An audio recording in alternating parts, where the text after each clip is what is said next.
Hey, salut mes petits lecteurs de fanfiction, j'espère que vous allez bien et aujourd'hui on se retrouve pour la toute dernière partie de ma fanfiction Dramion, il n'est jamais trop tard. Et oui, il faut toujours une fin pour les bonnes histoires et je dois vous avouer que pour les derniers chapitres j'avais du mal à trouver l'inspiration et c'est pour ça aussi que pour ces deux derniers chapitres que je vais lire, donc le chapitre 13 et 14, ces chapitres là sont petits. Donc ne me demandez pas de faire la suite parce que c'est la fin.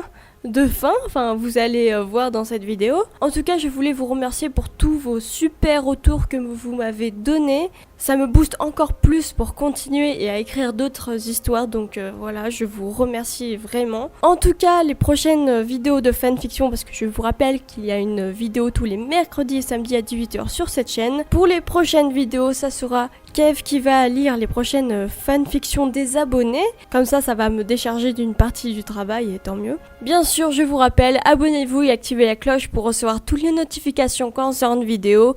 Et mettez un gros pouce bleu pour montrer que vous aimez cette vidéo. Et aussi, n'hésitez pas à envoyer votre fanfiction dans ma boîte mail pour que je la lise dans un prochain épisode. Enfin, pour que Kev la lise dans un prochain épisode. Et puis moi, je vous laisse avec le reste de la vidéo. Chapitre 13. Le mariage. Cela fait maintenant 1 an qu'on est ensemble avec Hermione. Cette année a été la plus belle de ma vie.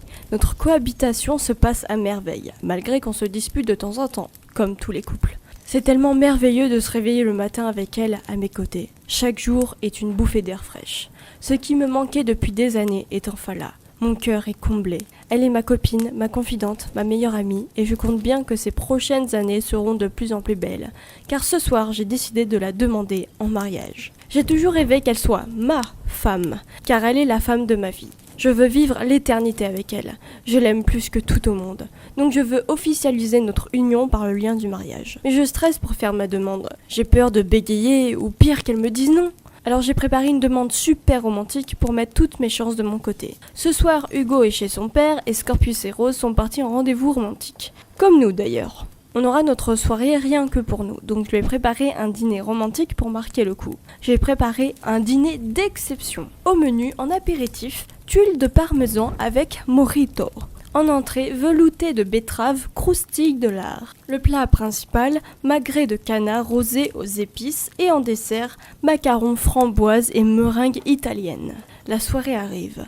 Hermione descend et voit la plus belle table que je lui ai faite, avec des pétales de rose et des bougies un peu partout sur la table. Waouh, c'est magnifique mon chéri! Je lui tire sa chaise comme un gentleman pour qu'elle s'assoie. Je m'assois à mon tour mais je stresse énormément.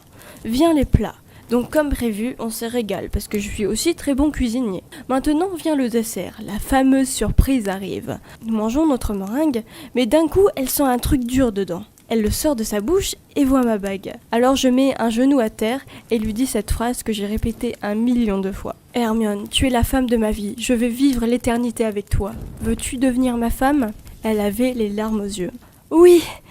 Oh mon amour, je t'aime ! On s'embrasse passionnément, comme si nous voulions rester dans les bras de l'autre à tout jamais. Je suis le plus heureux du monde en ce moment même. La femme que j'aime depuis toujours a accepté de devenir ma femme. J'ai hâte de nous marier. Quelques mois plus tard, c'est le jour J. Ce moment dont j'ai toujours rêvé est enfin là. Je vais me marier avec Hermione Granger. Tous nos amis sont là, même ma mère qui est très heureuse pour moi. On entend la musique, elle arrive, elle est magnifique. J'ai la plus belle femme au monde. Elle arrive à mon niveau et la personne qui nous marie, qui est le maire, commence à faire son discours. Nous sommes réunis en ce jour pour unir par le lien du mariage Drago Malfoy, ici présent, et Hermione Granger, ici présente. Drago, voulez-vous prendre pour épouse Hermione pour l'aimer fidèlement dans le bonheur et dans les moments les plus sombres ? Oui, je le veux. Hermione Granger, voulez-vous prendre pour époux Drago pour l'aimer fidèlement dans le bonheur ou dans les épreuves tout au long de votre vie ? Oui, je le veux. Je vous déclare mari et femme. Vous pouvez embrasser la mariée. On s'embrasse et tout le monde nous applaudit. Nous avons tous les deux les larmes aux yeux, car c'est le plus beau jour de notre vie. Je n'oublierai ce moment pour rien au monde. Chapitre 14. La fin. Le reste de notre vie a été merveilleux, comme je l'ai toujours rêvé. 1 an après notre mariage, nous avons eu une fille, à 41 ans, ce qui est un peu vieux, mais on voulait absolument avoir un enfant en commun. On l'appelait Jean, qui est le deuxième prénom d'Hermione, qui se prononce Jane et pas Jean à la française. Je préfère préciser car une fois des Français l'ont mal prononcé, on aurait dit qu'ils parlaient de leur oncle Jean. Respecte un peu ma fille tout de même. En tout cas, tout le monde s'entend bien avec elle.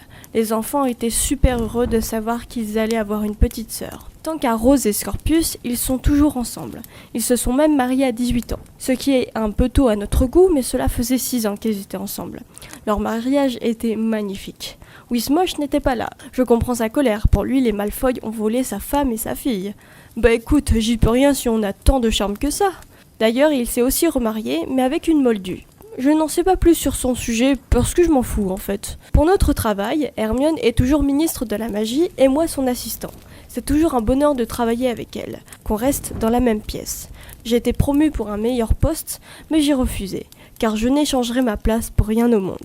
Ensuite, 5 ans après le mariage de Scorpius et Rose, ils ont eu un enfant, un garçon qu'ils ont appelé Angus, qui veut dire serpent en latin. On est devenus grands-parents à 49 ans. Ça nous a mis un coup de vieux quand même. On vécut heureux jusqu'à ce que la mort nous sépare. Vous savez, l'amour ce n'est pas facile, mais ça en vaut toujours la peine de persister. Pourquoi je suis amoureux d'elle ou amoureuse de lui, c'est vrai, les raisons n'en sont toujours pas évidentes. Mais on en est tellement aveuglé qu'on s'en fout. Vivez heureux et c'est le principal. Fin. Et voilà, c'est la fin de cette fanfiction. Comme d'habitude, dites-moi dans les commentaires ce que vous en avez pensé. Et aussi, je voulais vous remercier d'être 931 abonnés sur mon compte Wattpad. Ça me fait énormément plaisir. En tout cas, le lien de mon compte est en description.